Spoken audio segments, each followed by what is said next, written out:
IVM. If you're broke, if you need money, if you don't have a wallet, you don't have a financial portfolio, don't bother, there's no hope for you. Or is there? His name is Arnab-Ram Gupta, paisa, vaisa, but don't ask him for money. I asked, he gave me nothing. New episodes out on the IVM podcast website, app, or wherever you get your podcast from. Kripaya dhyan dijiye, the language used on the podcast may not be fit for consumption. We warn you, tread carefully. But listen yaar, don't be so conservative. It finally happened. By the way, this is Cock and Bull, which transforms meticulously on certain days into Cock and Bull. Oh, sorry, it is Cock and Bull. Cyrus says. It was Cyrus. You can see I'm talking Cock and Bull right at the top. But I'll tell you why. I'm a little rattled because it finally happened. It snapped. The wife and me almost came to blows yesterday. Or was it? Yeah, yesterday. And the sad part is, in the sort of insults that followed, at some point I think she insulted my mother and father, which normally I join in because I love insulting family. But then I, for some reason, decided to take a stand. You drew the line in the sand and I attacked her mother and father. But her father is no more, so that's always a very sensitive topic. And then I lose a lot of points.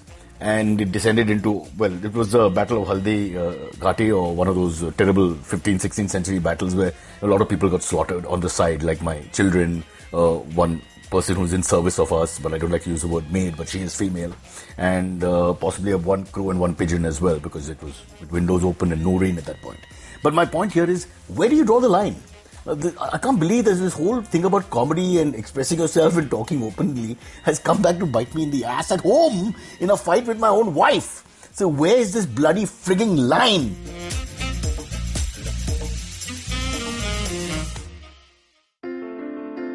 Entertainment is like food for the brain. It's a window to culture and a great way to understand the world around us. The internet has changed what it means to be an entertainer, creating new storytellers with millions of fans. It has spawned a new breed, the storytellers, those behind the scenes creating the business for this ecosystem. They work with brands, platforms and channels who are keen to capitalize on an audience hungrier than ever for more stories. I'm Vineet Kanabar, and I have a ringside view to how stories are told and sold. On my show, I bring you creators, artists, executives and marketers for a freewheeling conversation around the business of entertainment. Tune in to Storytellers and Storysellers for personal stories, analysis and criticism every Thursdays as I talk to the brightest minds telling or selling great stories today. Let me go to my experts here. It's called Cock and Bull. We have Silverie and Amit Doshi still in lockdown mode. And since you're neutrals, neither of you married, I'm going to ask you this. We've discussed this a lot, right? And we'll keep discussing this attack on democracy and freedom of speech. But is there a line A? And B, when it's two, well, husband and wife, what can be closer? Mother and son, I suppose, in Indian culture. But what the hell? I mean, where do you draw a line? Firstly, let me ask you. Do you draw any line? I draw lines all the time. Yeah. In every aspect of everything, right? I told you about the situation that's going on in my building, right? Where a neighbor has been positive, and because of that, my flat has been locked down because of, frankly, irresponsible behavior on that neighbor's part, right? I mean, like, my feeling is that I should go to them and be like, what the fuck? How can you do this? Da, da, da, da. I mean, like, how is this something that you thought was an acceptable way to be? I really want to kind of wail at them. But, I mean, like, same time, it's just like, one, they're suffering. They're the ones who have tested positive. Do I really want to give them shit when they're tested positive, right?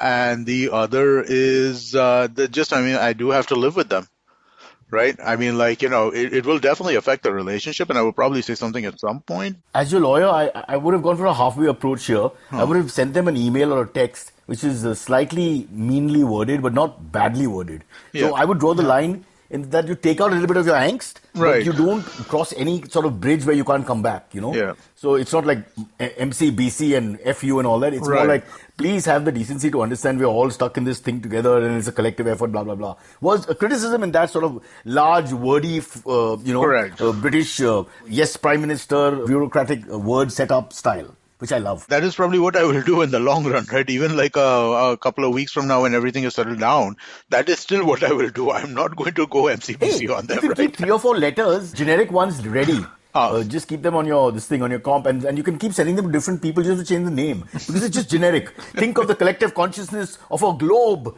an entire humanity coming together as one under the umbrella of God, who forgot about COVID, sleeping that particular day when it escaped with the bats. No, but I think that is the answer to your question, right? The lines are there in every interaction, right? I mean, like, no matter how close the relationship. So it's specific, I'm saying. Well, yeah, of course, every line is different. With your mother, how far would you go in terms of criticizing your own mother? People have different relationships. Some are very frank and open and all that. Right. But how mean would you get? For spouse, it's very difficult because you've got to actually be in a relationship where you're living together for years. I think no one can comment until that happens because it's a totally different dynamic. Everything else, Silverie and his lovely, beautiful girlfriend, so young and tender and sweet, and I just want to say that to sound creepy. I don't know about where the line is, but just about 5 minutes before the recording started, my parents were outside my door having a shouting match with each other. I think they were talking about my father using up the kitchen early in the morning, and my mother going to the kitchen and finding it all dirty. I think that was the problem. And I had to call them up and say, okay, hey guys, I'm starting a recording. Anything you say will be recorded. And now I'm mentioning it on the podcast. So regardless, it doesn't matter. Silverie, if you don't mind, can we have a bit of that in the podcast? Next time. I'll make sure I'll line them up next time. Can you keep the door open? Sometimes when the podcast is a little boring, I just love to and because in India we'll get away with this. Like, why do we have an item number in a Hindi film? The Zamindar is killing one of the young kids or whatever, and then suddenly cut to an item number which is disconnected from the story. So we can do that happily because it's Indian culture. So call mom and dad back in. Haan ji, mom. Aap batao. And we leave it there. Yeah, what happened? Why were you fighting? Yeah. And then this is egg them on a little bit. No, but so what happens, I'll tell you, it's like alcohol again or slipping into drunkenness. So I think a lot of spouses go through this. You start at a normal level. It's in first gear. It's only a little criticism. Suddenly, before you know it, you've hit the 5th or the 6th and you're on the highway at 200 miles per hour. Before you know it, and once you start abusing parents, I think, it's like me. I don't like to, if people make fun of Parsis, I'm the last guy to get up and say, oh, don't say that. But you do it 200 times, if you go on doing it, at some point you snap. Everybody, like you make Gujarati jokes on Amit 250 times. It's not even wanting to. At some point, you'll be like, okay, guys, no, stop that. So it's something to do with that with spouses because keep in mind we're at each other's throats for longer periods of time. Right. No, I think from, again, limited experience, right? Not like marriage experience, but relationship experience and stuff like that, right? There is a sense that you have the ability to kind of cause pain in ways that you can't in other ways, in other relationships. You know what buttons to push, right? I mean, like buttons that you've dealt with. You have the knowledge, the software, you're right. Yeah. And I think that makes the lines even more important, doesn't it? Right? I mean, like, because if you know what buttons that can really kind of set some stuff off. Oh, I know buttons. Specific points that I use I'm very good at heckling, actually. I wish I could just make money. I'm trying to see if there's a show we can do where I just have to abuse people. But Arnab has already got the copyright on that. He's the number one troller in the world at the moment. Man, did you see the Ram Gopal Varma movie announcement? I heard about it. What is it? Arnab is a liar or something like that? The news prostitute. News prostitute, okay. Yeah. In a sense, his subculture is very different from everybody else's. When he started this whole thing, he just takes a subject and he takes a sight of it and he just makes it into a place where people get emotive. So you've got to hand that to him. I think he's a great salesman. He's got that perfect. Are you talking about Ram Gopal Varma? Or no. I think it applies to both. No. Not those three guys. I'm talking about the one and only Arnab. Okay, all right. Yeah, no. He knows what he's doing and he does it well. It's just that what he does is destructive. Mayank Shekhar, who was HT editor and film critic par excellence, whose unkempt hair always keeps him apart from others. I don't know what it is with film critics and unkempt hair. Rajiv Masand also. It's like they never brush. They don't believe in brushing. I've recently combed my hair. But he's written a lovely article in, I think, Midday today, if you guys can go online and see it, where he talks about Arnab, a little tongue-in-cheek, and he's explained beautifully that he's the number one troller. Yeah. What he's doing is trolling. So 100%. He catches somebody and he attacks. It's like a Rottweiler's caught the neighbor and then he just goes for that. And then he waits for the emotive response, which he gets from people like my own mother. He does. I saw a tweet which I thought was kind of interesting, right? The greatest danger to our parents' health during this pandemic is television news. You're telling me. Spot on. That and WhatsApp hours.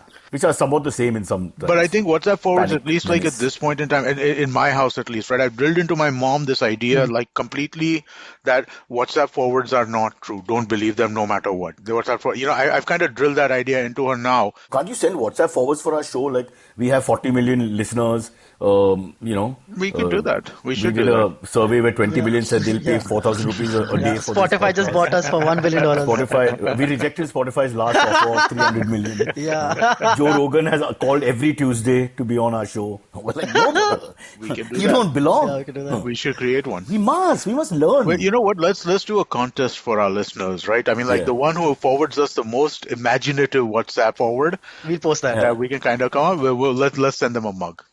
No, we'll give them Silverie. Because we'll Okay. give them something substantial. Yeah. Sorry, Silverie, the seniority dictates that Amit and I are above you in age, so you'll have to go. Anyway, you visit people's houses like this. When your parents are screaming outside, you're gone quietly. Notice your tact is good. Yeah. Last word on Arnab and all this. I still think this Sushant Singh Rajput, if I may say so, this whole story, I mean, they've made a crusade, if you will, out of the whole thing, and a murder mystery out of the whole thing. Yeah. It's very possibly nothing more, not nothing more is a terrible, insensitive way to put it, but it's a case of depression, etc., etc. And they're trying to make it into a Hindi film with villains and sub-villains and a mastermind and a gang. Yeah. Think of the cocktail that's being created, right? Death, Yeah. Bollywood, film stars. This sense of like, us against them that I mean, like there is, and there's truth to Betrayal, this. girlfriend, whatever, that love betrayal, that's always good. But also this, this sense that the powerful are keeping the others down, right? Which It's the is, oldest there's story. truth to that in India. But, I mean, like, there's 100% there's truth to that, right? But at the same time, that plays into it. This is like an amazing cocktail of like just all these ingredients are just like, perfect for like this kind of media story. It's Goebbels at his finest. Just keep telling this same lie or fabricated truth. See, as you said, there's inches of truth in everything. It's not like there isn't a click, and it's not like they may not have tried to push him away. It's not like he didn't rub people the wrong way. All this may have happened. Right. But, the joining the dots and reaching the end, that's the difficult thing, which is a little too much to assume. I read a tweet somewhere which made so much sense to me. It was like, now you guys are already judging this Riya Chakrabarti character. Now, what if she commits suicide? Are all of us who have been involved in God, this, don't are say we that, culpable bro. now? Like, this is, you're basically adding to her mental stress without actual evidence, actual facts. So it's The crazy. problem with suicide is that a lot of studies to show, I remember seeing this because we had a colleague in MTV with the same situation, and a lot of studies to show that it causes a copycat effect. So the last thing you want to do is talk about things like that. Okay. I'm not censoring you. I'm just telling No, I you. get it. No, you're right. Also, but Yeah. but this No, is my fear is that. I'm always Exactly. scared when Yeah. something happens that more will happen. In his case, the manager, then him. Now, we don't want more from their so-called circle. So there is a island on this very thing, right? Basically, so when suicidal behavior gets normalized, at that point in time, suicide rates increase a lot, right? There is an island somewhere in Polynesia or in the Pacific. It's a Pacific island where suicide rates are much, much higher than they are anywhere else in the world. it's called Epstein Island. No, it's So not it's a Epstein gene? Island. It So is you're not saying it's a Epstein. gene? The point being nature or nurture? No, it's nurture. It's basically societally, it is something which is much more acceptable in that place, right? Even over here in India, right? Why are suicide rates in Western Maharashtra and farming communities more higher than they are in other parts of the country, right? They become like role models. Yeah, so it's role models. It's an acceptable form of reaction to the situation that you are in, right? It is the culmination of that, right? And when you kind of look at suicide in that sort of way as a society, you increase how normal it is, right? And that leads to higher rates. And that's why I respect Rakhi Sawant, who's got the best version of this whole thing. She says she loves suicide. Every morning she goes for a jog to Juhu suicide. We don't have sponsors. We don't have a market yet. We have to just play around a little bit, guys. Come on. There's nothing else to do. It did seem a little like weird that the Mumbai police has been basically not helping out Bihar police with the case. They deleted that file, that Disha Salian file. That's ego. That anywhere in the world, America, Germany, wherever you go, Jurisdiction nobody wants another police force in their ilaka. That's just male ego. Yeah. That is just accept that. I'm sorry, but what does the Bihar police have to do with anything over here either? To be very honest with you, I mean, like The case was filed at the Bihar police. The FIR was filed by the father with the Bihar police, I think. Yeah, and that's I why know. they are involved. See, I mean, like again, you don't want to criticize a suicidal person's father right after this happened. You understand the emotions and stuff like that. Yeah, of course. But I mean, like, it's just man, So our let's laws around suicide, abetment of suicide, right? The yeah. idea, the concept around abetment of suicide is just such a foolish concept in and of Sure. itself. Exactly. And I think leave the family out of it because they're perhaps not in an emotional sort of, where they are right now is not a very rational perhaps. And, No, but you want that's exactly blood. it, right? See, if you are the parent of a suicidal person, or the brother, or a friend, or whatever, a Right. suicidal person, Right. you're looking for someone to blame. Correct. Right? And now we have a law in our books called abetment of suicide, which turns what is essentially and predominantly a blameless act into Yeah. something where we have a law that allows us to kind of fix responsibility on somebody. And that's the destructive thing, right? I mean, it's just a terrible law. It's also so relative. And the thing is, how do you, I mean, if somebody jilts you, somebody cheats you, you decide to take your own life, there's a big leap there. Exactly. Because what That they person, intended to do was not kill you. They yeah. intended to cheat you. They intended to hurt you. They intended to leave you. They intended to take away your money or, stain your reputation. But they did not intend to kill you. So if you look at it Exactly. clinically, it doesn't add up. It doesn't. I If so somebody I cheated you, they're responsible for cheating you, right? If Yeah, somebody so the cheated a punishment person, fits the crime. That's what exactly. exactly. Yeah. That's it.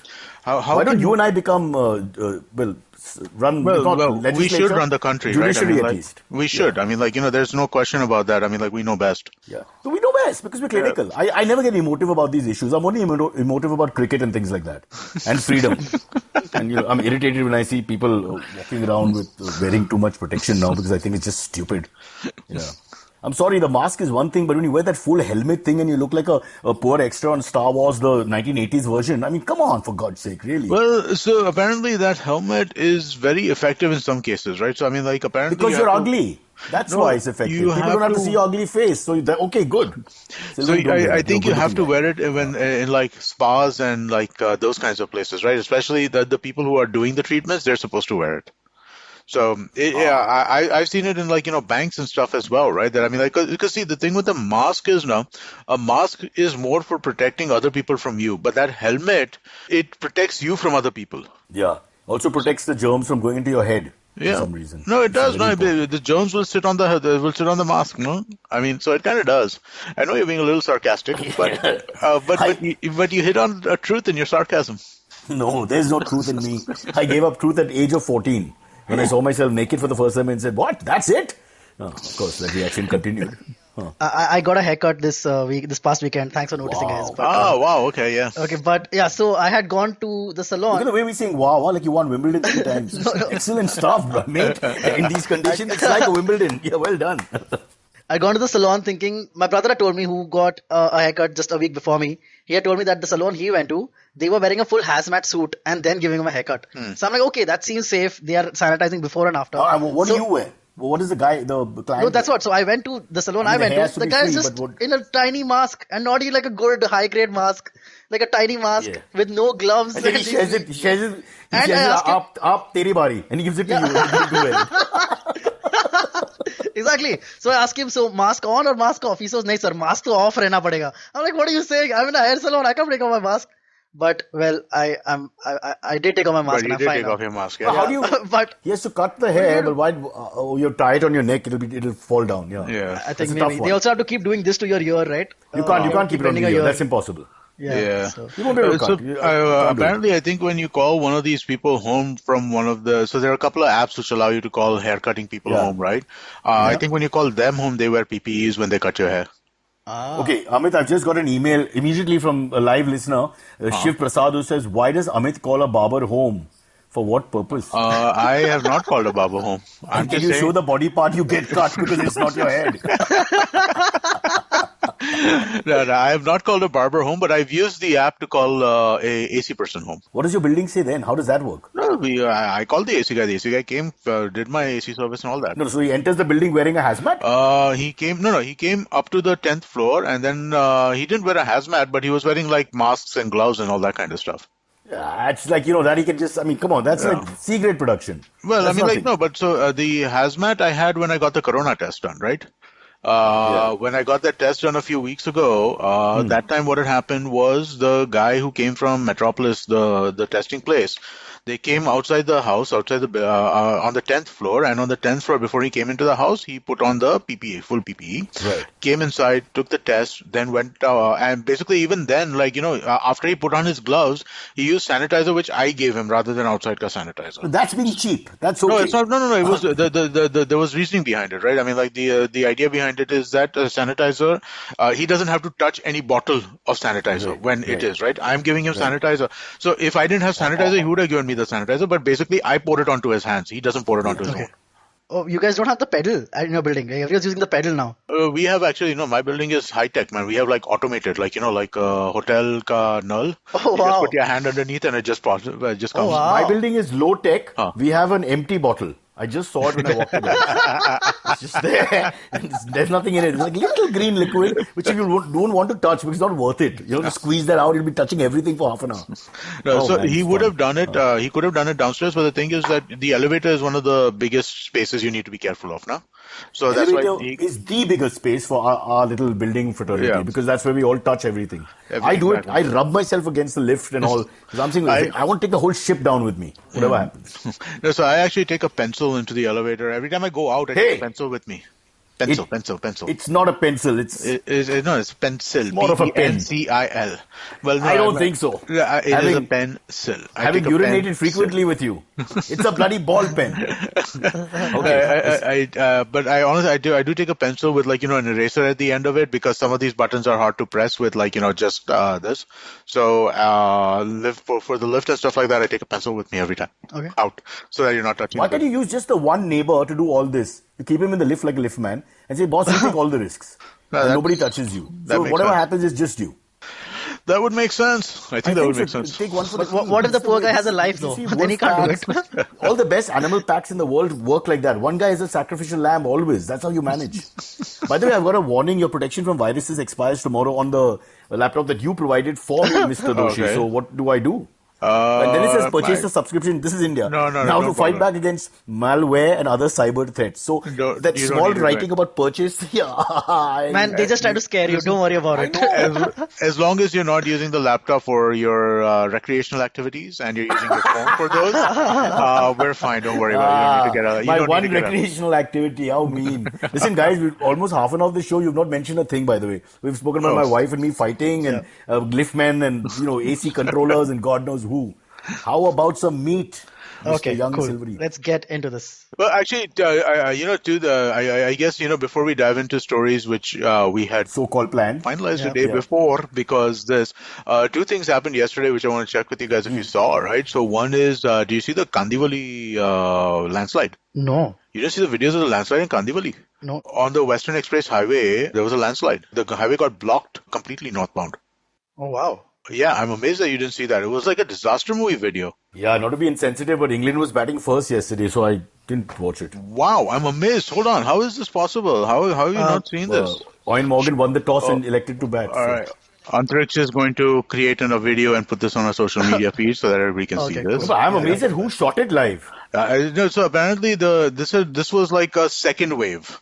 They had already shut the other side of the street. So you reckon the guy's okay? Now this is another angle. Yeah. He was in a car passing, or no? I think he was. I think he was on the other side completely. I don't think he was in a car. Because if he was just on his legs, then he's in danger, isn't he? After a preliminary examination of the video, I've come to the conclusion that we should maintain a 2-minute silence for the gentleman who shot the first video. I'm amazed nobody got hurt. That's what I'm shocked by. But I'm sure he got hurt. The one who shot the live. Nobody got hurt. There's no injuries I could see in the news for this, at least as of yesterday evening. He deserves India's highest honor. Oh, this car is gone? Yeah, one car is gone. Yeah, but that car got caught in the second wave. Oh, damn. Right. Yeah. What car was it? Do you know which brand? It looked like a Creta. It was a Honda. It was definitely a Honda. Was not a Honda? Yeah, it seemed like a Honda. Could have been my car. Don't say that. Okay, Pretty sure it was a Creta. Oof. Wow. I wonder if that makes land a little cheaper in Kandivali quickly if you want to buy. It probably does, right? I mean, it's got to affect. You should tell the broker. 5% down. What is that? Oh, yeah, it is a Honda. It's a CRV. You're correct. Yeah, it's a CRV, It's a CRV. That's an expensive piece of machinery. That's an expensive car. Yes, it is. Sad. Yeah. So that was one thing, and then I guess I might as well show you guys the other thing. Right. So our podcast has now become like National Geographic. Yeah, no, but I mean, like, shall we make it into what happens next? Did you see the Beirut explosions? Not perhaps the right for my what happened next voiceover. What is this? What happened? And now, Yesterday in Beirut, there was a explosion in a firecrackers factory, and Oh, God. it was insane. I'm always fascinated by how do people know to point No, the camera at that place when it's happening. And that's what I've been saying. And this is Lebanon. They're not supposed to behave like Indians. Here we always have people doing nothing. They go. It's like that. It's the same thing, though. I mean, like, the same way that we caught, there was one wave and then a second wave, same thing happened in Beirut. Okay. There was a fire in that cracker factory, and because of the fire, you could see all the smoke up there. So a lot of people, there are like, I've seen probably 10 of these videos which are floating around. There's one that came from somebody who was on a boat at the time. My God. And that was, again, like, absolutely crazy. But you know what? Talk about timing, right? I mean, like, I got on one of my WhatsApp groups right after the Beirut thing. Somebody sent me a screenshot of the Israeli Prime Minister's Twitter account. And he put something out there saying that, one sec, I'll just read out his tweet. He basically, it was 6 hours before, but same day, where he said, "We hit a cell and now we hit the dispatchers. We will do what is necessary in order to defend ourselves. I suggest to all of them, including Hezbollah, to consider this. These are not weights. They have taken the weight. They have the weight of the Israel and defense." This was literally 5 hours before this explosion. And so I'm just like, this is going to cause so much conspiracy theories because it's the same day. Because this friend of mine, in like good faith, he forwarded the screenshot. Just thinking that, hey man, Israel's taking responsibility for this Beirut thing. No, but I can solve the Arab-Israel conflict in just 5 minutes if they bring me to the table. And I have the solution in one word: football. We just get them to play football, and every 2 months you play another match. Whoever wins, they keep the Gaza Strip and everything else. This is basically the plot line from every political TV show that's come out in the last 10 years, isn't it? I've seen this on Madam Secretary. Damn you. I have seen this on... Football can heal. And it's a cheap way to heal. I've seen this, I think it was on Homeland too. I've seen it on like 2 or 3 shows because I saw them. Nobody plays football on Homeland. I can't remember I can't remember the other one, but I know that I've seen it on more than one show. Designated Survivor, I'm watching right now, so don't give it away. Now listen guys, 40 minutes of talking rubbish. Should we go to break? Let's take the break.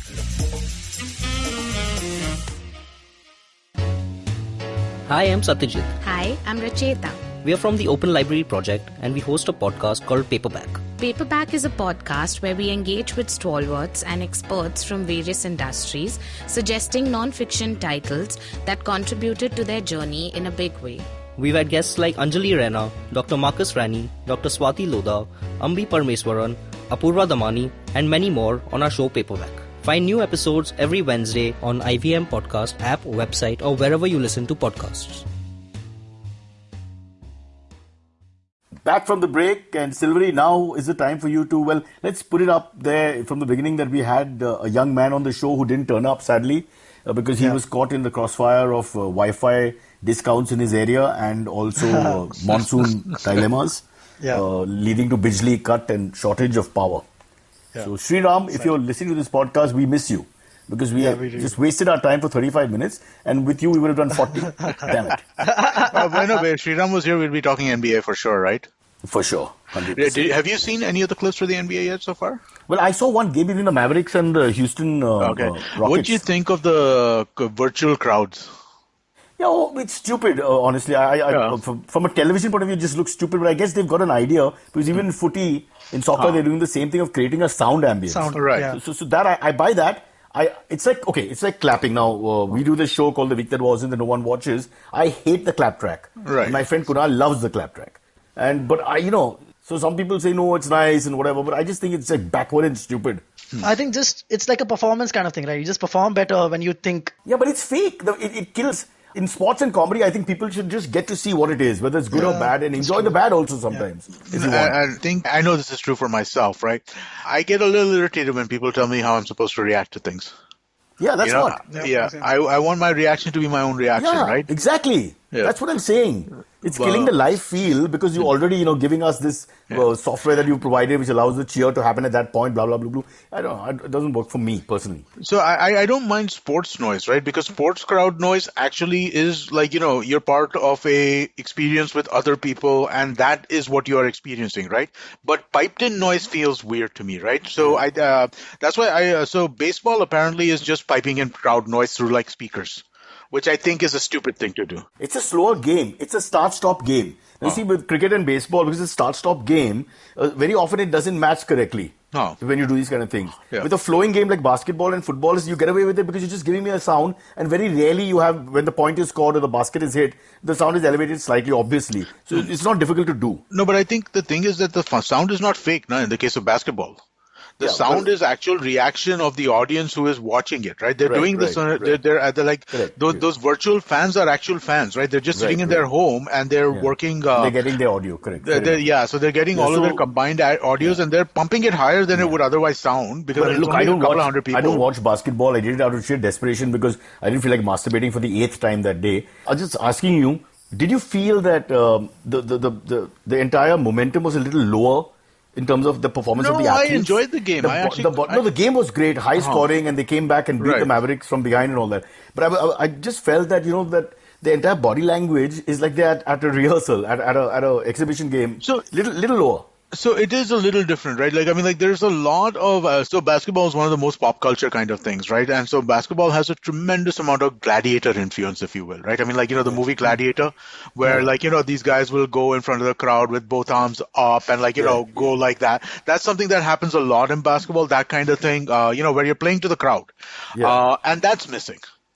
Right, that is definitely not there. So what you wind up with is a slightly different way of interacting, right? One of the games I saw, somebody dunked really amazing dunk, and generally after a dunk like that, you would be you turn to the crowd and you go like, wow. Instead over here, what he was doing is he's turning to his teammates and going, wow. And it doesn't have the same impact, right? So slightly, there's like 10% taken off the top in terms of the entertainment and the size and the pizzazz.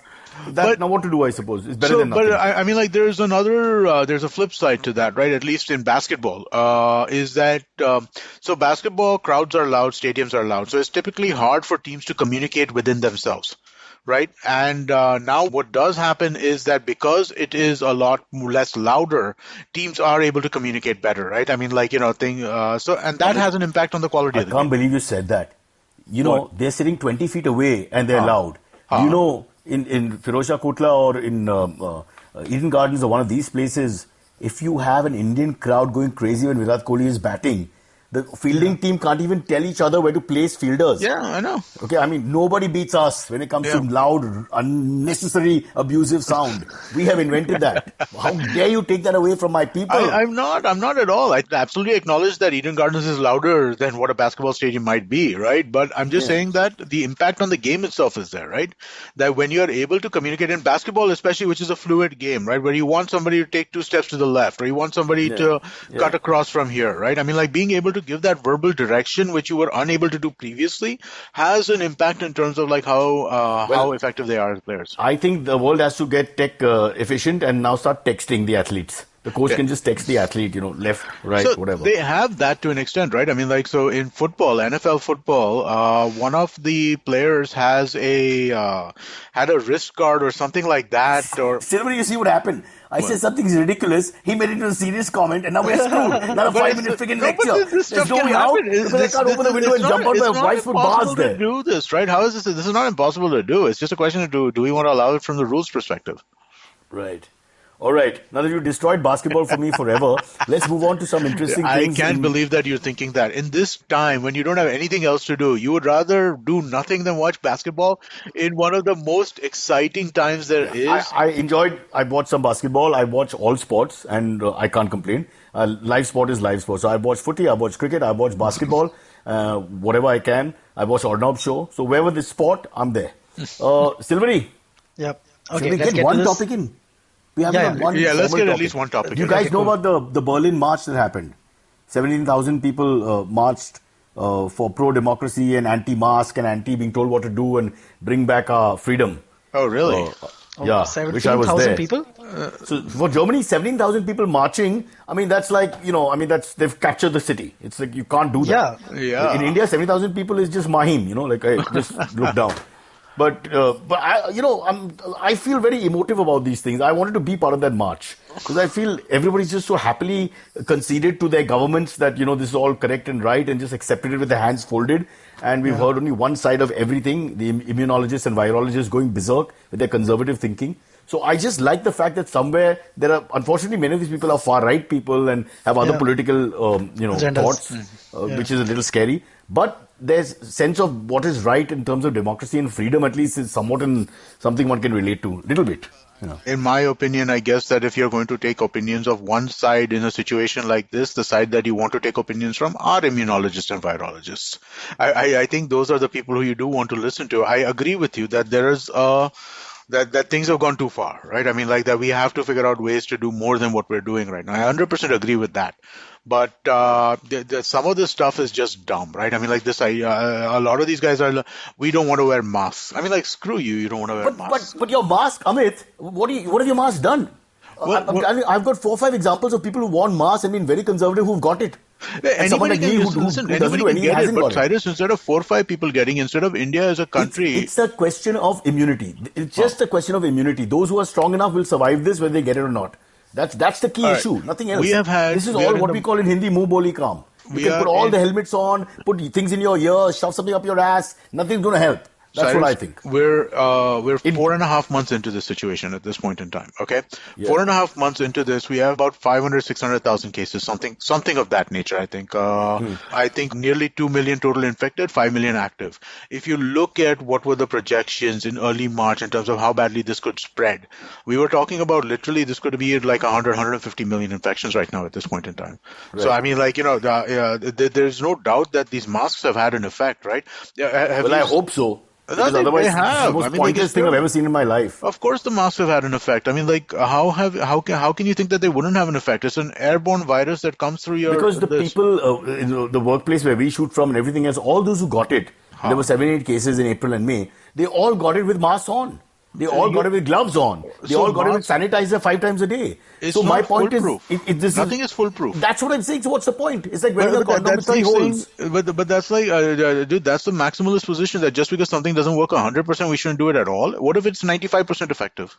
I think that's a really strange figure that people can just throw up 80 and 90. And where do they get this data from to come up with that figure? Well, I mean, this data is available through lots of immunology studies where they look at what is the throw around, right? Basically, if nobody is wearing a mask, right, and 2 people are in close contact to each other, assuming no social distancing, okay? If 2 people are close contact to each other and they are talking for 30 minutes, what is the chance of the virus transmitting? That number is 90%. So, right? Only those who are strong enough to allow the virus to transmit and allow themselves to take it on and survive it should be out.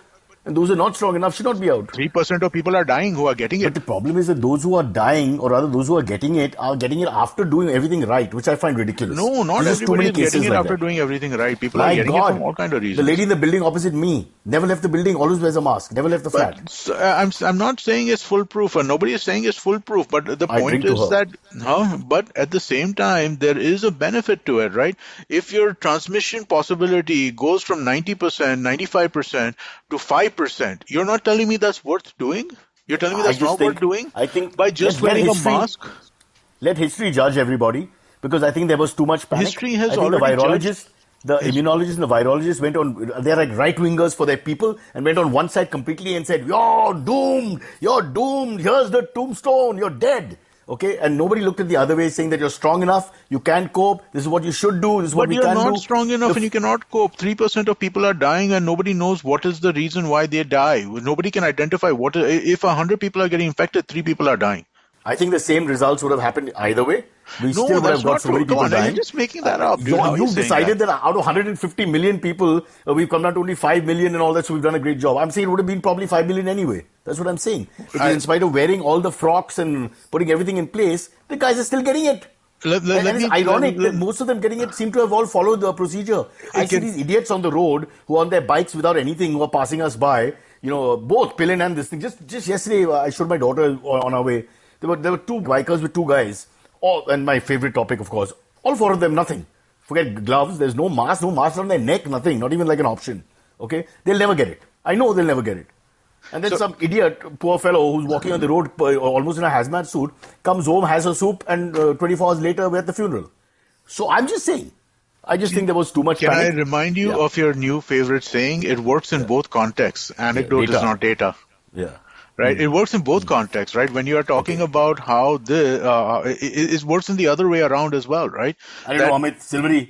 I just can't bear this police state and this. I just can't. I don't know how get people that. have not rebelled against that. You know, I absolutely 100% agree with that telling as you well, what to right? do and stay indoors and I keep fighting with the watchman to keep the building door open. I hate that. Why do you keep the gates shut all the time? Just keep it open. It's okay. People just have to be careful.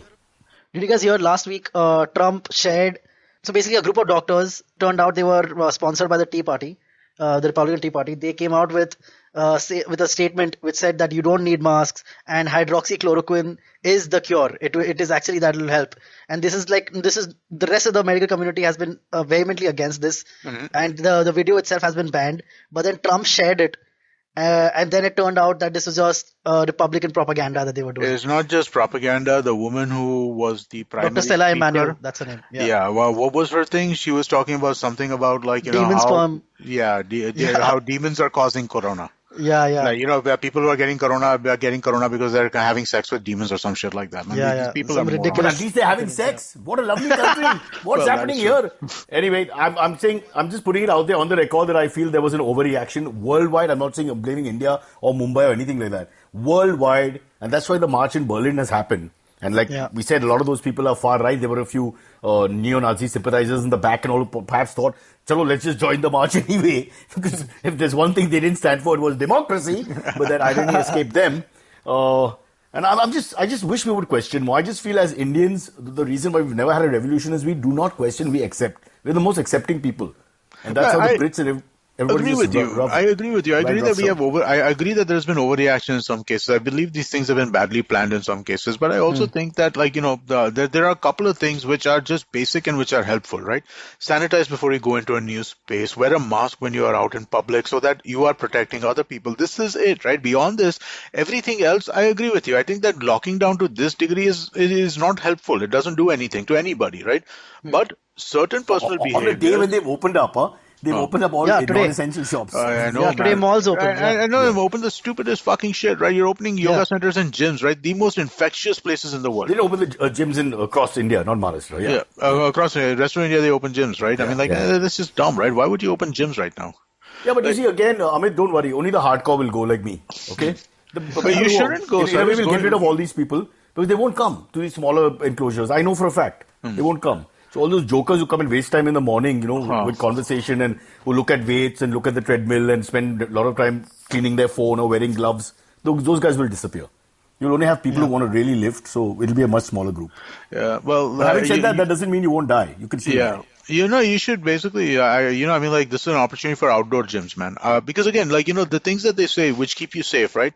Move activities outdoor, wash your hands and use sanitizer. I'm on the terrace. I've done that.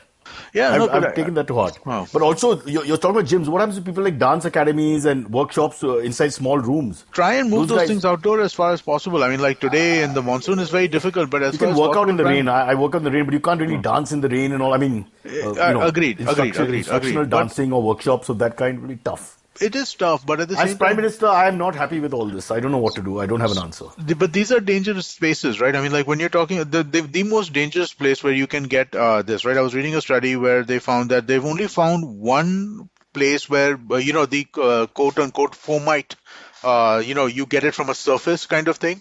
One case is identified in Singapore, which they can identify definitively as that. Other than that, they believe almost everything happens person-to-person transmission.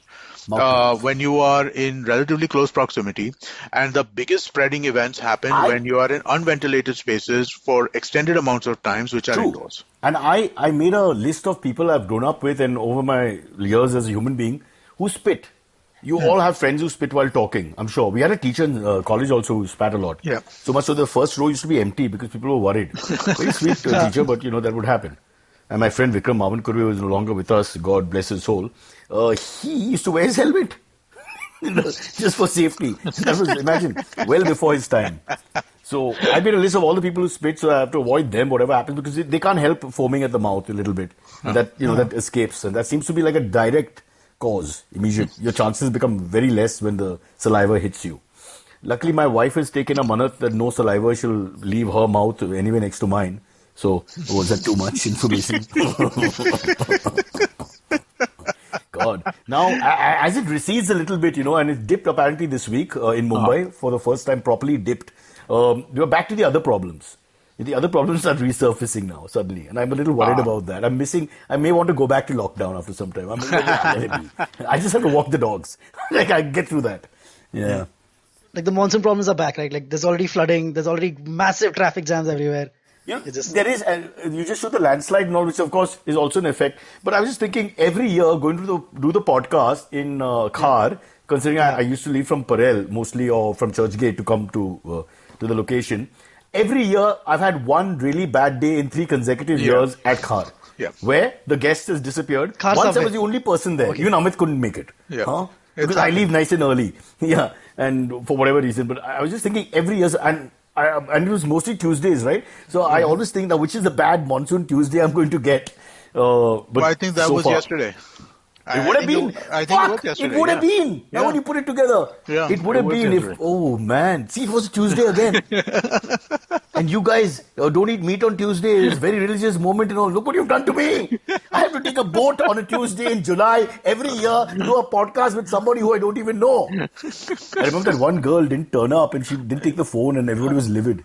Because me, Abbas, me and Naveen was there that time. Was it Naveen? Naveen, me and Shravan, I think I were in. We managed to get in. With great difficulty from 3 different areas of Mumbai. And then we were waiting for her. And she came to the building and then turned. She came down and then turned. I think what happened was that you were already there. Shravan was already there. Naveen was on his way. And so and Naveen was on his way, and he was traveling in public transportation, right, on his way. So she was calling him, and she called him 4 or 5 times, and he did not pick up the phone at all. Something and like she that. was finally like, but she didn't come up. Why didn't she try to come up? That's because she apparently the directions. That was after that was the reaction. The post that I gave a direction kind of WhatsApp forward to all the producers, which they're supposed to use to forward, because all Naveen had told her was that we're on SV Road opposite like Rajasthan restaurant. Which is a very, very spot on for me in the old days. A technologically challenged guy like myself, I live with that. You look at Rajasthan, Agnella House is right opposite. You cannot go wrong. There's no option because there's a road after that on the list. It is correct, but if all you're told is that we are opposite Agnello House. She was angry because there are multiple opposites getting there from Chembur, if I remember correctly. She was already in a bad space. And that's why she reacted. Whatever. She reacted badly because of the travel. And then she reacted badly because of the travel, and she reacted badly because she was waiting down for 15 minutes. I've met her after that a couple of times. So anyway, so I don't remember so many guests offhand, but these things, because of those Tuesdays, and let me tell you, Amit Silverie, while we're talking about monsoon, on the way back that particular day, it was so bad, it took me 4 hours, took you also, 4 hours to reach, what is it, essentially 15 kilometers. It didn't take me 4 hours. I got stuck in the office that day. You were left later. I left later. I remember. No, wait, this was not that day. That day I came back with you only. After that, we both left the office together only. Okay, so the time when I was stuck in Tulsi Pipe is when me and Shamlal, my lovely chauffeur, we wanted to urinate. So finally we just peed. We just got out of the car and peed. It was pouring. We just peed. But that was the year I stayed in the office. I basically, it was a high tide day. I was told, I thought I'd leave after half an hour. I couldn't get an Uber. I couldn't get an Ola. I couldn't get anything. I paid 1,500 rupees for a black and yellow cab to take me home that night. Wow. Finally. I remember that was... that kind of money, you should have at least slept with the driver. What the hell is this? $1,500. Man, I think it's been so many years since we've had a normal monsoon. Where nothing, like no extra flooding. That never happens. That has never happened, right? 1-2 bad days happen from my living memory, 1-2 really bad days do happen. I'm just saying that it always seemed to happen for me in the last bit, going for the podcast. Not going for the normal shoot at CNBC. I can't remember getting waterlogged too much there. So I can't tell you, once it happens, it's a classical conditioning. I'm scarred. So now, then second year, it's like Die Hard. The movie, how can they happen to the same guy 3 times? And now, It would have happened. He's bang on because it would have happened on Tuesday. Luckily for us, God gave us this plague. So I didn't have to sit through one more July Tuesday. But I'm sure 2021 will be back see it. Yes. with live manholes filled with guests just outside Car Junction where we are. Anyway, Okay. So did we do any stories that you had on your list? On just the Twitch? Berlin No, March. none. Just the Dr. Stella Emmanuel just brought it up. Okay, so we did. That's So we did 2 stories at least. I guess that's not too bad. Oh, that's not too bad. But I wanted to talk about the education policy 2020 today. I feel But like I let's need, save it. yeah, I feel like I let's need Is to it do some okay? research Is it about okay that. if me and Amit go for a walk while you finish that? Okay, go on. Oh no, that's right. We can just go on to the AMAs. I think. This is Yeah. too much. Yeah. We will go, But it's an important thing. Education policy, in short, it's going to be an online year, isn't it? More or less. This year, yeah. No, but he's year- talking about the act. No, they passed a new act. Yeah, they passed a new act, a new policy. Not a law yet, but basically a reform in the education policy. That I think we'll need some time to get into because there are like some. But is 15 that for this year takeaways or is that for every year? No, it's that's from future. every year going forward till the year. So then let's Apparently, discuss it will be it. fully implemented Yeah. by the year 2030. Yeah. Oh, so let's do it on a podcast in 2029. So it's sort of fresh. I don't see the point. Yeah. Okay. All right, Okay. let's do Yeah. AMS. Yeah, let's go to the AMAs.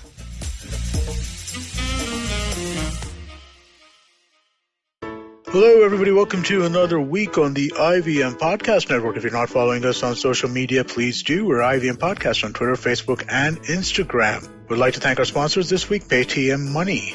Some really fun guests on the network this week. Cyrus welcomed Dia Mirza to come and have a conversation about all kinds of different things. Danny Morrison was on Edges and Sledges, the cricket podcast. If you haven't heard that, that's always a fun listen. And Rahul Subramanian was on Football Should Ball to grow their ever more exciting list of guests. And it's not just that. Mantra Mugdha, old friend of ours, was on Advertising is Dead. Manu Pillai was on the Filter Coffee podcast. It's been one great guest after the other. And with that, let's get you on with your show. Follow me at Instagram and Twitter on Bored Brocha. I'm so bored, I need your help. I need your love. I need your touch. Okay, just follow me. Okay, the first question. The subject is traditional non-COVID AMA question. Comes in from Gaurav Bapat. He asks, Okay. Hello. It felt very good listening to someone as positive as Dia Mirza on your episode. It was like listening to a reassuring cooing kindergarten teacher. It Everybody also wants felt pretty teachers like that. But you I don't get know. them. Should have seen my teachers. I was gay for 3 years because of them. It also felt refreshing listening to a female voice. Unlike Silverie, I am stuck here with 4 male roommates since February, none of whom are melodious. He goes on to say, this is my question. My roommates have brought a voice assistant at home, Google Assistant, which doesn't understand our thick Indian accent. Yeah. And instead of talking slowly, they talk loudly. All this for switching on the light. Why do people do this? We do this with people as well, like waiters, clerks, etc. Why can't people just talk slowly and patiently in such situations? But why should we change? This is what you don't understand. This is your culture, this is the way you talk. What's the big deal? I don't understand. See, that's programmed for a certain style of dialect or whatever. It's okay. If you want to work with that, you just change it for that point. But I don't think you should feel ashamed and change and say, oh, I better speak like the Queen's English for the order that I'm going to place now. It's bullshit. Me and my daughter, on the other hand, we go crazy with the Netflix thing. We put the thing on and we just do different accents to irritate see the response. And we get all kinds of responses because half the time it doesn't respond well and then half the time it goes to something else.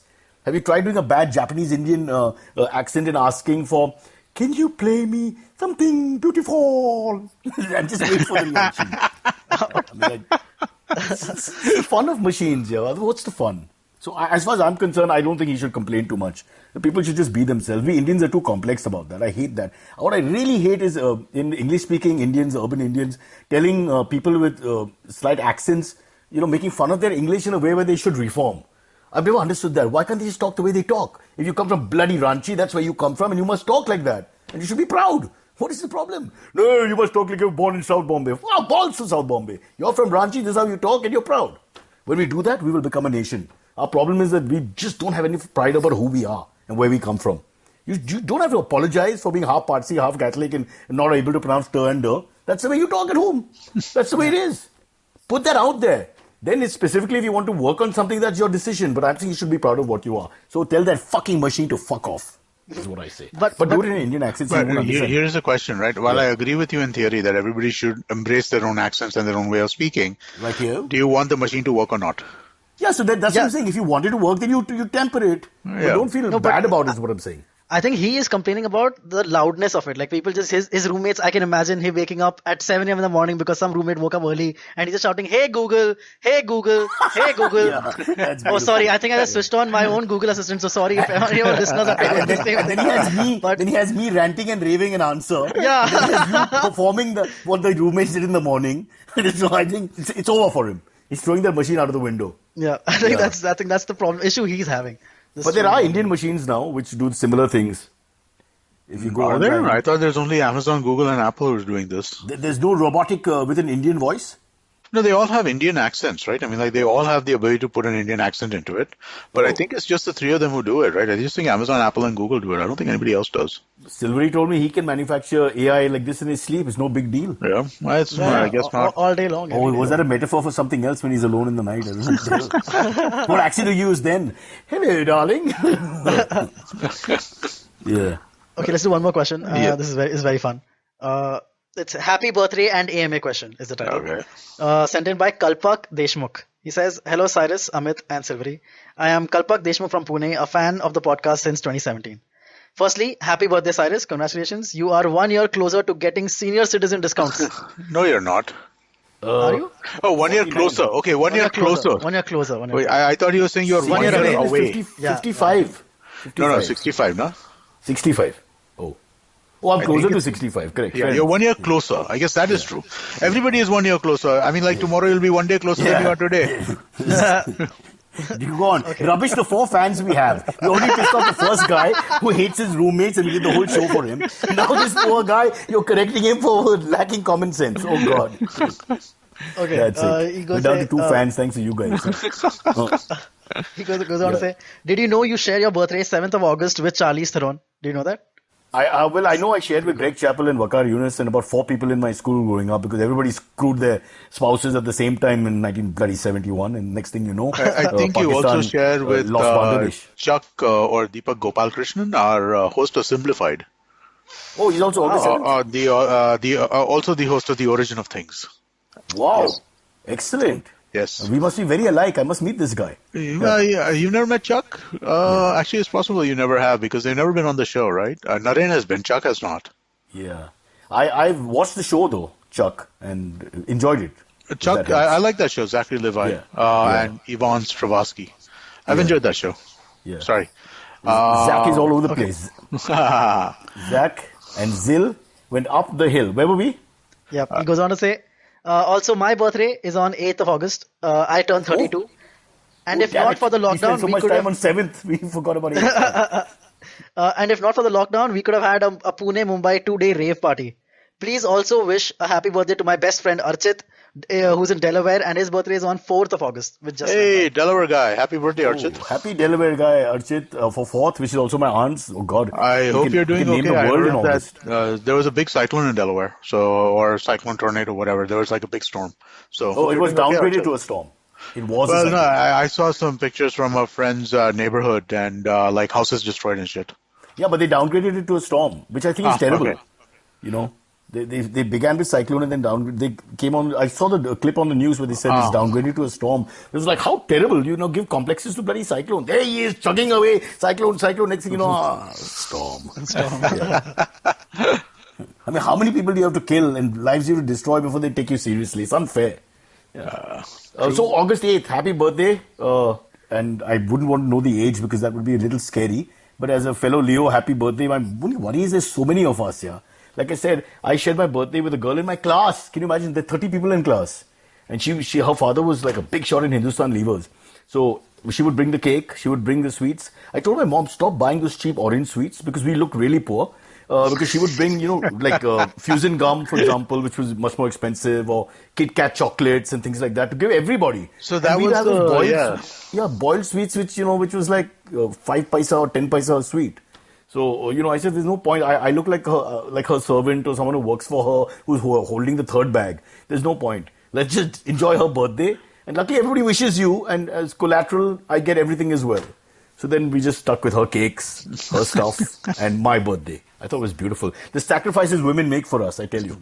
But that was my favorite thing, right? When somebody who had their birthday in school, and in school everybody used to give everybody a thing, right? Yeah. I loved it when somebody would bring cake or something like that instead of the normal Ravelgon or that was what we got.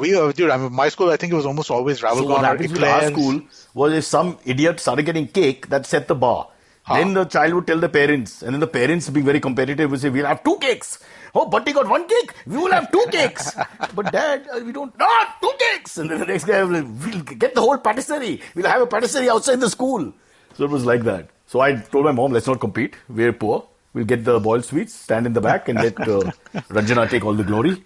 And it was fun. We shared. She's a lovely girl anyway. A nicer person than me, so it all worked out. Also, he does mention his age in the question. He says, I turned 32 on 8th of August. What's his cup size? 32 what? Okay, 32 years of age. Okay. He goes on to say, my question to you is, do you get annoyed when people you rarely speak to call you on your birthday and you have the same conversation with them? Like, what's new? What plans for your birthday? How do you respond to these questions? I hate that. Also, now it's a WhatsApp world. Let's face it, the people don't call that much. They get their reminder on Facebook or whatever, and then suddenly they send you. So you know that, they've got a reminder, because I haven't spoken to the guy for a year. So I'm seeing the insincerity, but yet it's sincere. So you're caught in 2 minds. He's made the effort to send you a message and all that, but there's no relation. I don't know, but I'm just too cynical. So I find it tedious. I ask that people don't wish if you can, It's just do you feel pressure to respond? Whenever someone... Not only pressure of course you feel pressure to respond, and also you deep down you think, what's the point of this relationship? If we spoke in 1996 last, listen, in most cases you like people, it's not like, and they like you. But let's face it, you only work with a certain amount of people in your life. Those are the core people. So I like to stick to that. I don't see the point of doing anything else because it's just mindless.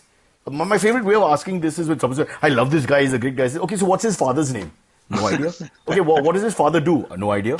Okay, what's his birth date? I have no idea. So, you have no relationship with the person. You have no specifics, no detailing, nothing. But a great guy. That's like me saying Virat Kohli is a great guy. Okay, fine. That's good. But I don't call him up on his birthday and he doesn't call me back. Bro, thanks for thinking about me once a year. Balls.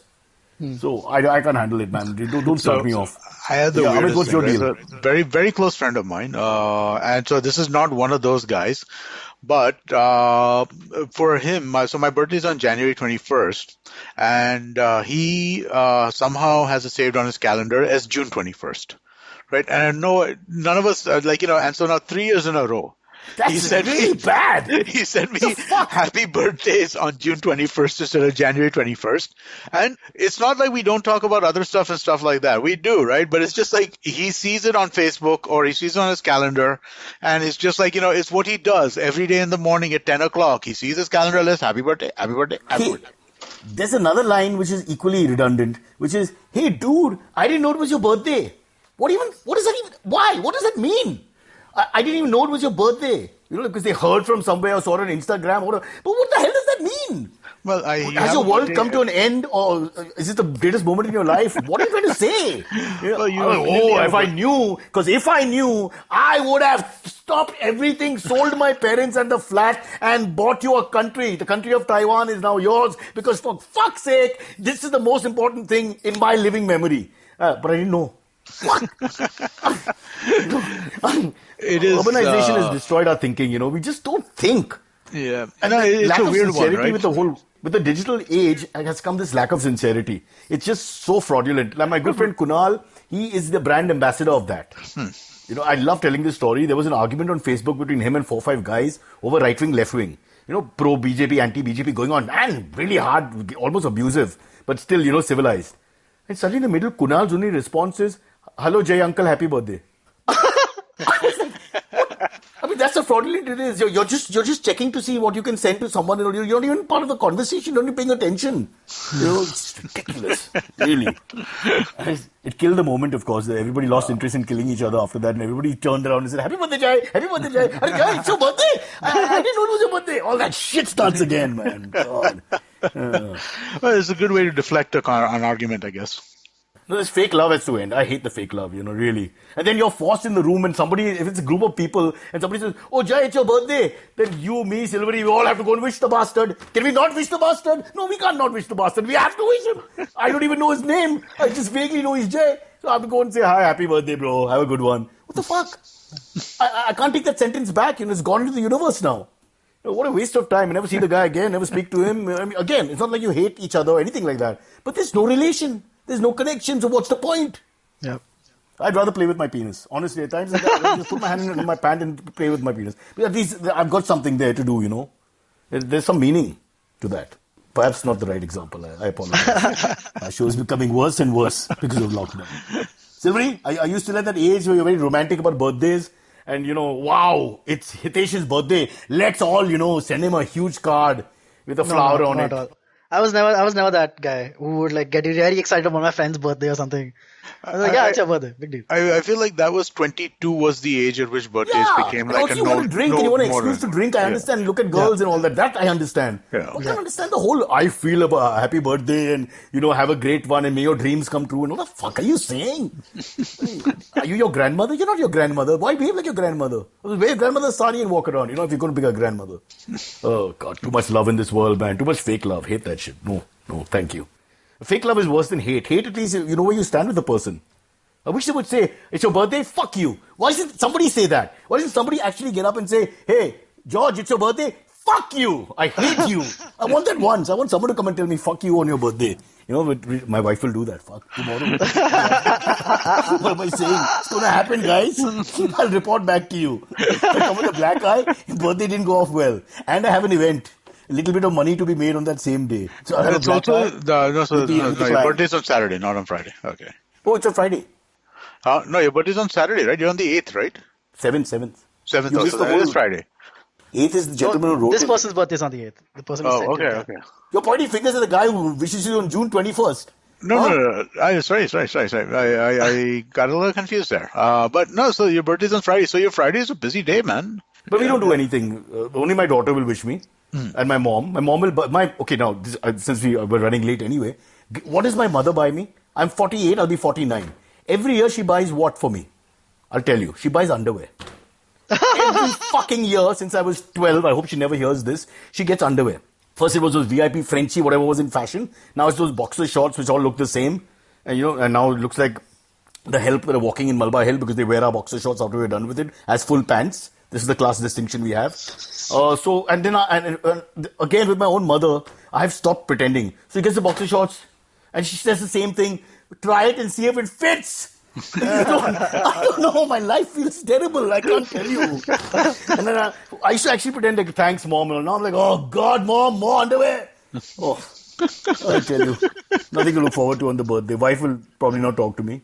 Only my daughter will be nice and make a little card with a heart and all that because she's 13. I'll appreciate it. Hopefully she'll stop that in 2 years. But for now, yeah. And my son will try to be macho. If he wants to wish me, he'll be like, it's your birthday, huh? He'll do one of those. So your loved ones won't give you the respect, but some fucker called Eddie D'Souza standing in the corner who I hardly know will be like, bro, I didn't know it was your birthday. I saw on Facebook. Wow. My life changed. I sold my entire family to buy bangles for you. God. Upsetting the family. This sounded like your... This sounded like your Rodney Dangerfield speech. Like, I get no respect. I get no respect. Yeah. I love Rodney Dangerfield. Lying bastard.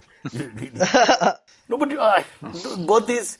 Guys, see, I'm 49 tomorrow, day after, whatever the date is. So please understand its effect on me. Up to my 20s, we used to drink heavily on birthdays. Whichever guy's birthday it was a big deal. Buy the drinks, all that. So there was that. It's fun. But as you reach marriage and kids and grandkids and this kind of crap, I don't know what to do. I mean, it's almost, I feel ashamed it's my birthday. I'm like, God, I'm so sorry I'm still alive and occupying space here. It's like that. And then the only people who appreciate you are strangers who will never talk to you again and say something stupid like, birthday. I don't know. Silverie, I hope you're not so cynical. You're only 20. No, not at all. No, not at all. I'm wishing you firstly a very happy birthday in advance. And secondly, fuck off! That's no. Did you learn nothing from the show? Nothing! No, what I'm saying is that you have touched all these lives in small ways. That's why these guys are so excited to wish No, you no, happy these birthday. guys are That's a lovely. very beautiful These thing. guys listen to our podcast. So, I have a lot of love and respect there, obviously, because they're giving us that time. But those other people, the actual, your friend circle, let's call them the B round of friends, okay? There's an A round, which they're like family almost, you let that go. But the B round, that B round, that doesn't end because of the social networks out there. It just spirals to more and more people. So and-so's brother will wish you. You don't even know his name. But there's a vague connection through X. I mean, I'm saying, why do we do all that? And it's all to do with the social networking. I don't think it would have happened 20 years ago. Now there's no end. So bored people sitting in lockdown, just send messages. Happy birthday, have a good one. Oh, hope your dreams come true. Hope everything works out for you. May God bless you. May Lakshmi enter your house. I mean, what the hell? What the hell? It's a low effort thing to do, right? Also, I think that also has part to do with it, right? I mean, like earlier when you had to make a phone call, there was some effort over there. You had to make conversation. There was effort. Yeah, Sending you a message saying that, hey, Cyrus, have a great birthday. Hope you have a good one. I mean, like that takes no time. And Amit, have you ever had that experience where the person wishes you because in the moment somebody else wished you and so they feel they have to and don't have a second thought? So it'll be like, hey bro, happy birthday. Yeah. And then they freeze. HBD. Nowadays, HBD is the thing. HBD. And then they don't have anything else to say because there's no relation. So what? There's nothing in his head after that, and it's like awkward. So I think that's particularly something that you see in a lot of the larger groups, like big groups with like 50, 60 people in them. One person will wish you in that group, and they're like So I mean, like I do my best never to wish anybody inside a group. Good boy. That's good. Good boy. Yes, yeah. I will if you're somebody who I want to wish, I will send you a message. Yeah. Independent. So we should start our own libertine group and say these are our rules, which are a little different. You don't have to wish us. Doesn't make you less or more in our eyes. Our relationship is not tarnished or better because of these things. So just avoid all these things. And when I die, I'm excusing everyone from the funeral because I think it's such a bloody bore to go to somebody's funeral. So you should never force people to go to, you have to go, he's dead. You must go pay respect. Fuck the respect. You speak to the guy for 20 years. Relatives who don't talk to each other for 15, 20 years, who steal from each other, who exploit each other, then come to and talk to the younger relatives like it's, Ashok gayo. Arey, what to tell you? Such a lovely guy. Fuck off. What is this shit that we do? 20, 30 years of being a bad human being and then you think because he's dead now, everything's like, well, let's go, it's all good. Let bygones be bygones. The kind of thing. So I'm excusing you all from my funeral. Silverie, you don't have to come. Please. Okay. And I'd like, if there is a life after and all that, I'll not think less of you at all. For not coming. In fact, I might even like you. Wow, you didn't come. Excellent. So whoever's left in my family doesn't have to sit through that whole, he was a great guy, he really made me laugh, he's a sweet guy. Because, nobody want to hear that shit. So funerals. Although, one more thing I'd like to add though quickly is it's possible that people wish you because they also want to be wished on their own birthday. Because they feel, if I don't wish people, then people won't wish me and I'll feel very bad. That's too much. Please do that in your comedy routine. That's too much of a... God, what a burden. I'm already feeling pressure. Yeah, but it's what it is. What the hell? I'm going to write down... I'm old-fashioned. I can't even WhatsApp now. I'll be writing down your name, Ramu. And birth date, 21st June. Everywhere we go. Every vendor. Boss, आपका birthday है. Bang, chod, मेरा birthday. आपका birthday कब है? You're killing it, man. What a terrible world this is. And I'm telling you, the day is coming when you're going to... I don't know how you guys WhatsApp the demise, the condolence. So my good pal Kunal will tell me, no, you send a WhatsApp. At least send a WhatsApp to them. So how do you... It's such a cold thing to send. Sorry for your loss. Yeah. I just feel it's cold if it's not done with a real sincere formal... Yeah, I think that is actually one of the most appropriate points. See, if somebody's just lost somebody close, they don't want to talk to somebody distant. They don't want to... Exactly, Amit. Yeah. And I feel like I'm breaking the bond there, because I should not be in the inner sanctum when the person is going, that insincerity of my effort is apparent, I would think, when... I agreed with you, but at the same time, I also think that there are relationships, so as you said, you have very close friends. Yeah, I know what you're saying. You have very close friends, then you have friends which are close to your very close friends, right? Yeah. Who you see a lot, but they're not people who you would want to call. I mean, I actually had this happen, last 2 weeks ago or so. Yeah. Very close friend of a very close friend of mine, who I see very regularly, but we don't have an independent relationship, if you will, right? So, but I see that person pre-lockdown. I would see that person once or twice a month. Right. So I felt the need to kind of say something, but at the same time, I didn't want to call that person and talk to them, right? Yeah, but I felt like, sweeper every day. So that's not enough, no? when he's sweeping in the morning when I'm walking the dogs. Yeah. But we don't really wish each other happy birthday so far. Well, I guess not in that case. Amit, now they're listening to this podcast and feeling terrible about themselves. Oh, he's not talking to you. I've been vague enough that I don't think that I'm worried Good about on you. Good point. Yeah. I hope it's one of your investors. I hope No, but you're right. it's not. So in a way, it frees you from that whole business and you think you've done your duty. But I'm just thinking, is there really an idiot out there who's going through WhatsApp and saying, oh, well, Raju replied, Ramu replied, Arun replied, Iqbal replied.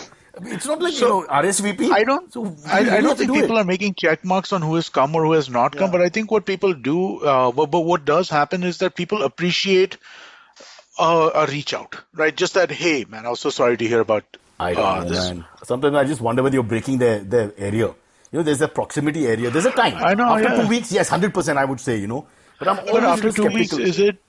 After 2 weeks, is it still something to do? Because after 2 weeks, you want that person to have moved on, right? No longer be thinking about this all the time. But I'm saying he would be able to deal with the loss a little better. So from a slightly distant connection, it's easier to take that conversation.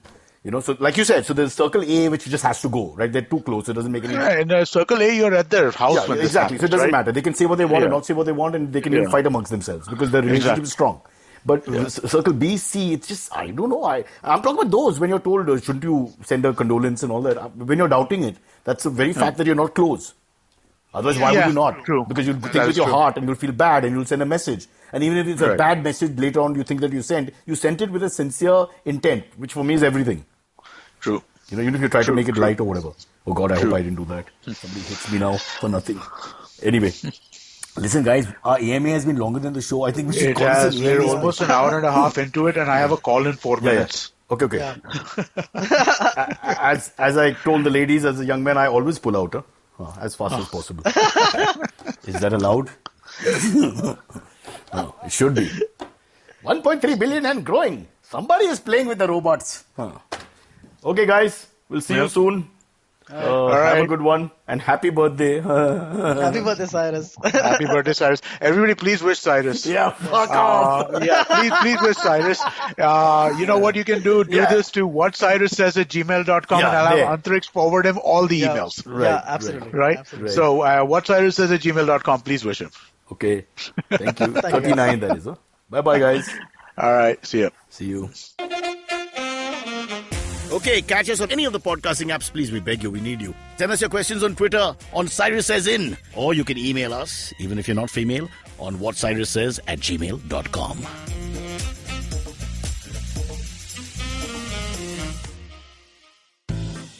Do you wish you were smarter?